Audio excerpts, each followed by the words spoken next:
Welcome to the Channel CRO podcast, where we dive deep into the world of channel partnerships beyond your usual channel chief revenue officer talk. Join us as we spotlight expert channel revenue officers who have mastered the art of breaking down the silos of sales and marketing, building robust partnerships, and unlocking the secrets of successful channel dynamics.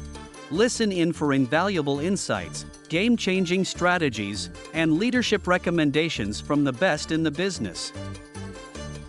Now, let's join our hosts.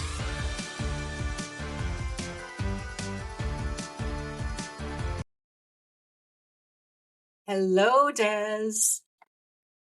So good to see your wonderful, fantastic face. I'm super excited to be recording today with you. And I have missed you, my friend. It has been a while. Thanks for coming back.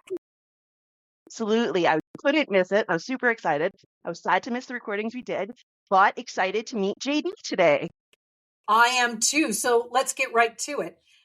We're going to introduce our audience to JD Miller, who serves as the Chief Revenue Officer at Cantata. He brings to this role a wealth of experience spearheading sales transformations and fast-tracking growth strategies for pre-IPO and PE-backed firms as they expand into substantial public entities. Throughout his tenure, which initiated in October of 2022, JD has demonstrated a keen aptitude for nurturing high-performing sales teams and operationalizing the tactics necessary for large public corporations. With a remarkable track record, even going back to his time at Modus, where he oversaw integrated sales, marketing, and customer success teams, JD has delivered consistent growth in organic revenues year after year and orchestrated a series of strategic mergers and acquisitions that both cut operational costs and maximize profitability. We understand, JD, you are based in Chicago, and you stand as a testament to what insightful leadership can accomplish, holding a rich history of cultivating unity between sales and marketing through content-based and social media strategies, all grounded with sharp interpersonal and communication skills. Welcome, JD. It's wonderful to have you here. My gosh, what an introduction. It's an honor to be here. Thanks for having me today. Well, it's fantastic. Listen, let me start right off and just jump right into it today. As the CRO of Cantata, can you explain your role there in bridging the gap between all of the various organizations that report to you? Yeah, absolutely. So at the end of the day, a chief revenue officer is responsible for leading all of the revenue generation strategies for a company. So it's more than just a head of sales. The CRO really needs to be an advocate for customer success, renewals, and new logo generation, revenue that comes from partners and channels, and so on. And so at Cantata, there are actually different functional leaders for some of those divisions. We have a chief marketing officer who's distinct from my role, and we have a chief customer officer who leads services and customer success teams. But ultimately, it's my job to convene all of these different constituencies and get them aligned on the big picture of how much we're going to grow each year, how much revenue is going to come from each of those distinct streams, and how we tactically go about it. JD, the role when I was hired, yeah, go ahead. That's okay. I was just kind of curious. So I love how you have the marketing, you have the sales, and then you're overseeing both of those. When did you find that that was a necessity? Because we do find in a lot of these interviews, the CRO role is quite new. Yeah, it is new. So probably 3 jobs ago, and I've done a lot of PE-backed projects, and so it's always kind of merging two companies together. But I was at a company called Bravo Solution where I didn't have marketing reporting to me, but I had a really strong colleague in my chief marketing officer, and her name was Andrea Brody. And she got me really involved in this idea of being one team SMarketing. And we really encouraged everyone on our teams, while we didn't all report to the same head, we talked about we're all in sales, we're all in marketing. And so your reporting structures might be different, but ultimately we're one SMarketing organization. And then over the years, I've taken that notion of SMarketing to kind of everywhere that I've been. So sometimes they all report to me, and I've run the marketing team and the sales team. Sometimes I've had a really good peer on the C team, but ultimately it's always about finding the leaders of those two functions and then encouraging everyone to think with a SMarketing mentality, regardless of kind of where the organizational charts put us. I love that term, SMarketing. It really brings home what's occurring. So knowing that that is your goal, to be a sales and marketing organization, how do you keep your teams aligned where we're not doing that kind of pointing at each other? They didn't help me make my number. They didn't use their marketing materials correctly. How do you Yeah. keep that from being arts and crafts versus the team holding the bag? Yeah. That is the perpetual battle, I think, everywhere, isn't it? For me, SMarketing begins with really this cultural recognition that no one team is responsible for success. Way back when Andrea Brody and I were talking about SMarketing at a company called Bravo Solution, our data showed us that it took 17 touches for a cold prospect to become a sales qualified lead. And then, obviously a lot more touches for them to be a paying customer. And so our playbook really meant that everyone played a role in that process. BDRs had to make cold calls, sellers had to make LinkedIn outreaches, marketers were running events and placing banner ads, and so on and so forth. And so culturally, we really de-emphasized the discussions about, was this a sales generated lead or a marketing generated lead? And we, really answered that question always saying, yes, it took 17 touches. It took everyone playing that part. And so certainly we're still measuring the effectiveness of our SEO teams and things like that. But the biggest issue is making sure that everyone in the organization has an agreed upon business plan for the year. And so the annual planning process for me starts with setting out what's the target, what's our growth going to be collectively, how much are we looking for from each channel, what's going to be renewal, what's going to be price increases, what's going to be net new logos, what's going to be self-generated from a seller, what's going to come from BDRs, and so on. And then really, with that in mind, do we have everyone aligned and agreed on the number of leads that need to come in, the conversion rates that need to come in, and so on? And we always kind of base that on previous behavior. I would say the best predictor of future performance is past performance. So what was our conversion rate last year? What was our lead generation possibility last year? And if we're building an annual plan that differs from that, do we really agree on, why we're making those changes?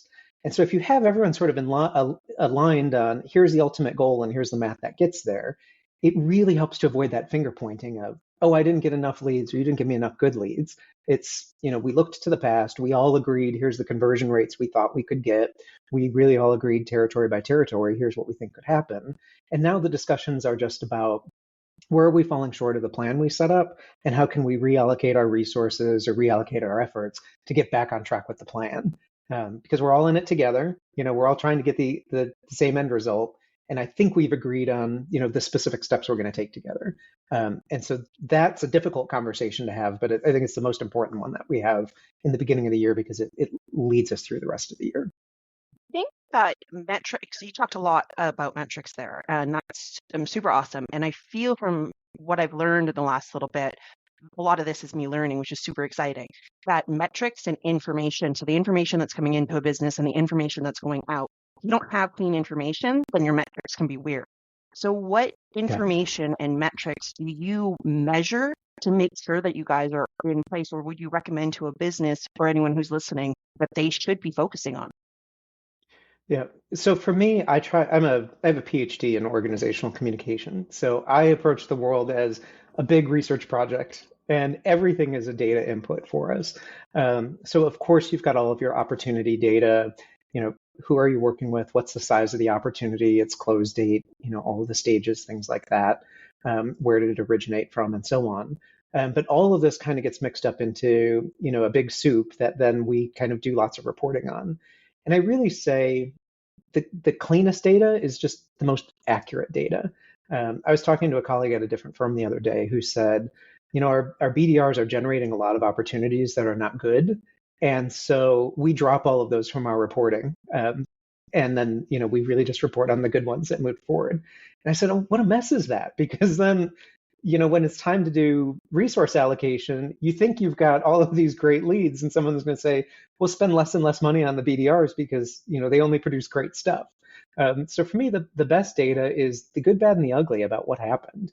At Cantata, we use, the voice recording tools. You've seen Gong or Chorus or Sidekick, any of those kinds of things that get you the transcripts of what customers are talking about, how much are you speaking on the call and so on. And that all can be kind of fed into your reporting. And then I've really fallen in love with a tool called Clari. I brought it at Modus. And now I don't accept another job if I can't bring in Clari to the new job, because it sits on top of all of that data, on top of Salesforce and everything else. And it uses that notion again of previous behavior is the best predictor of future behavior. And rep by rep, it looks at their pipeline. It looks at how they've performed with similar opportunities in the past. And then it creates a really accurate forecast for us of what is this rep going to do with this deal. So, Des might be a sandbagger who always delivers her deals 2 weeks early and for 10 times more. And JD might be, over optimistic, and he always delivers his deals 3 months late and at a 20% reduction of what he was forecasting. And so Clari kind of uses all of that soup of the rough data. And across 18 quarters for me now, it's predicted how I'll finish the quarter within $100,000, and it does it by the second week of the quarter. And so that's like super helpful for me in measuring the business and then really thinking about where we're going to put our time and effort in making things better. So I'm going to follow up on this just because I thought that was really interesting. You mentioned Clari, that tool. So, and that being a new tool, are you finding from your experience that there's more and more technology that's making this easier to do? Absolutely. I think we've seen this rise of artificial intelligence, and the beauty of artificial intelligence is it's great at pattern recognition on all sorts of leading indicators that we might not naturally think of. And so Clari, and that's spelled CLARI, it's looking at calendar appointments, it's looking at email conversations, it's looking at Salesforce data, and it can feed up to a rep a coaching plan that says, hey, look, you're forecasting that this deal is going to close in 2 weeks. And yet I've noticed you haven't sent any emails back and forth with the customer that have any document attachments on it. So you're probably not redlining contracts. And based on past behavior, your redlining process takes you 3 weeks. So you're definitely not going to close it on the day that you say it is. And here's some suggestions there. And that's really helpful for leaders because it helps us to, one, coach reps to better behavior, but it also becomes really good at calling the number. The sad thing about my role is most sales leaders, average tenure in the seat is 18 months. And I think that most of the reason for that is they're not good at setting expectations with their boards. Now, I've always outlived that 18-month tenure, and I think it's because I can really clearly articulate, here's what the month is going to be, here's what the quarter is going to be, here's what the year is going to be. Maybe it's not the number you want it to be, but I can tell you the truth, and now we can build the right plans on what are we going to do about it, instead of constantly just wondering and being surprised by, we did really well, surprisingly well, or we did surprisingly poorly compared to whatever we set out to do. Well, and that's a huge part of the CRO is to remove the surprise and actually help the overall business body understand operationally where we're at and where we're headed. It's setting that GPS map, if you will, for success. So taking kind of a shift now, we've gone through metrics, we've gone through looking at technologies and things that are really helping. How do you foster relationships with your clients and inside of your own team? So what are you doing as the CRO to foster deep relationships within the team, but also making sure that that customer experience inside of your, B2B customers is really solid? Yeah. So for me, relationships with the team is really about creating memorable moments for people to be together, whether that's virtually or in person. Ever since COVID, lots of organizations are 100% virtual or have some sort of a hybrid kind of situation. And for me, it doesn't matter if we're in an office or we're totally virtual or we do something in between. But what is really important to me is that when I'm together with my team members, we're having something that's uniquely memorable. And so I've had virtual sales kickoffs before that are really useful because we created a sense of place and we brought in, I hosted a virtual kickoff at a theater one day, and they kept interrupting all of our meetings with these 10-minute, let's take the camera backstage and show you what the light booth looks like, and here's a costume designer, and here's someone who's going to sing something. It became like not just another Zoom meeting, but it created a moment that people kind of hooked onto and had casual conversations about afterwards. So really, how do we create memorable, meaningful moments and hopefully make some connection between that and the business goal? At Cantata, that's a musical term for us. The name is reflective of a musical term. And so this year, our theme is about being forte, being bold. And so, all of those little theater performances are, about helping you be bold. And so building those kinds of connections. Now, outside the company, having relationships with customers, for me, my career history has been with companies that have thousands of customers. And so at that stage of a company's development, it's not possible for me to have a personal relationship with every client. Now, that's not the case for startups. People who have $20 million of revenue or less, it's the personal relationship with the founder or the CRO. That's the key part of that relationship. But for me, if you've got $100 million in revenue and above, you really need to start being systematic about how you create relationships and how you create the relationship with a company, not a person. And so we've really written a sales playbook that looks at the whole customer life cycle from you've never heard us before all the way through, your 20th renewal, or what happens when you decide you're leaving as a customer, and really what are the key moments where you're going to interact with us, and what is the experience we want you to have with us at each stage in that cycle. And so then that plays out for, here's what a BDR looks like, here's what a customer success manager looks like, here's what someone in the ELT looks like when they engage with these customers. But if you can be really systematic about it, you can really scale that really, really big. I really like, I know this is going backwards because there's two different points here that I really thought was cool. You're talking about managing your staff and metrics and your relationships with your teams. And it feels very much that you're managing your staff metrics based instead of blanket management. So then it gives your staff the ability and the managers who are managing that ability to actually help growth on a personal level instead of being like, well, you're not fitting the entire group. So it's just not working. And I really thought that was really interesting. And I just wanted to highlight it because I thought it was really cool. Thanks. It's something I picked up early in my career. I worked at LexisNexis. I was a seller there, and there were 6,000 of us in sales. And they did a really good job of saying, here's the company vision. We're a $6 billion company, and this year we need to sell, whatever the hundreds of millions of dollars of revenue it was going to be. But then they were able to break that down sort of department by department and say, here's the role sales has in that. Here's the role product has in that. Here's what customer renewals have, and so on. And so if you were a help desk analyst, who really, you think about going into a call center and, answering trouble tickets all day, every help desk analyst was able to connect, what's the company vision? Oh, it's about, renewing X number of our customers with this satisfaction score. By extension, that means our call center needs to have this kind of satisfaction level. By extension, that means I need to answer calls within, whatever the time box is. I need to resolve it on the first call. Here's the metrics of me day to day. And so I've kind of carried that forward everywhere, that if everyone in the company can articulate, what does my day to day look like? How does that contribute to the team goal, to the company goal? It makes people feel super satisfied because they understand how they're impacting the business. And it also makes it really easy for them to know if they're doing well or not. And so I like to have that conversation every 90 days, checking in with all of my individual contributors on, here's what the goal is. How are we measuring up to that? And then also, as you said, it's a great time to also have development, not just on how do we get the better skills so you can hit the metrics, but also every 90 days, let's talk about what's your future career looking like? What are the next things you want to do? And how can we start doing development plans with you to build those skills or get you the experiences or different things that we'll also check in on every 90 days and see if you're getting personally developed. So if you were talking to somebody who's early in their career and they're thinking about becoming a CRO, what sort of experience would you recommend for them?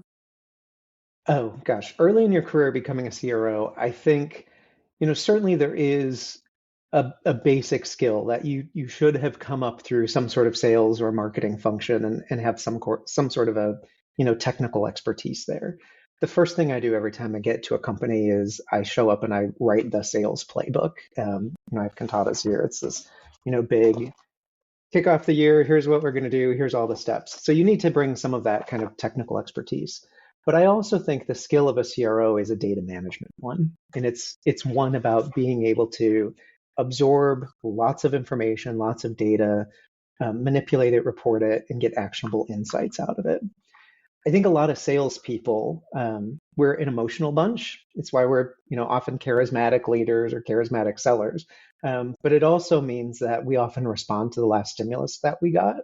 And so I think a lot of sellers and CROs, their weak spot is they're always reacting to the last experience they had. And what did we learn in our statistics class? It takes 3 data points to make a trend.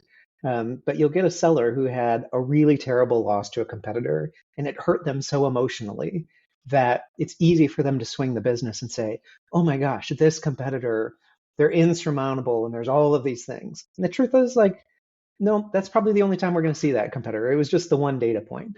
So really big skill as a CRO is, helping to separate the wheat from the chaff there and really look for data that supports your decision, data that challenges your decision, and then chart your course based on information and reality, not just the emotion of the day. So are there any books that you would recommend or any leadership style that you follow specifically? Oh my gosh, there are a few. So I always find myself talking about a pair of books from the late 90s called Crossing the Chasm and Inside the Tornado. I grew up in the dot-com era as a seller. And so, they're decades old now, but it really helps leaders figure out sort of the ages and stages of their company. Because it's like what we were talking about with the sales motion earlier. What it takes to go from 0 to 5 million or 0 to $20 million is exactly the opposite of what it takes to go from 100 million to 500 million. So those 2 books are really helpful for me. For sellers, I love The Challenger Sale. It talks a lot about the emotional journey of the buyer. And so, I'm constantly coming back with sellers talking about where are we in the challenger motion. And remember, this is the time in the cycle when the customer's most excited or most scared. And here's what you should do on that. I also refer to Sandler a lot, Sandler Sales and the Sales Pendulum. And then newer managers actually encourage a lot of podcasts. My first-time managers, I used to listen to a podcast called Manager Tools, which is really great for a first-time manager on how do you do performance reviews and how do you write job descriptions. Entry-level sellers, they have a companion podcast called Career Tools, which is just how to manage your professional reputation in an environment and what to expect out of your first performance review and things like that. So those are a lot of the kind of lessons and books and folks that I keep coming back to again and again and again. And JD, where do people find you? So the easiest place is on my website. It's at jdmillerphd.com. You'll also find me on LinkedIn, and my LinkedIn handle is JD Miller PhD, or you'll find me by searching JD Miller in Chicago. Fantastic. Well, I want to say thank you so much for all that you've shared with us today. A really engaging conversation and several quotable quotes there that I will be using over the next couple of weeks. And Des, it looks like you're adding a couple more books to the reading list. I have the Challenger. And I've got the Sandler Sales. I was just looking. I've got both of those. But doing these podcasts, I gotta listen to more podcasts. And so I think I'm gonna go check those podcasts out too. I don't think we're asking enough podcast questions. Well, we appreciate it. I wanted to say thank you very much, JD, for taking the time with us today. And Des, I'll talk to you on the next episode of the Channel CRO. Can't wait. Thank you for listening to another episode of the Channel CRO. If you like this content, be sure to like and subscribe to never miss another episode. Visit our website at thechannelcro.com for behind-the-scenes insights, discussions, and more.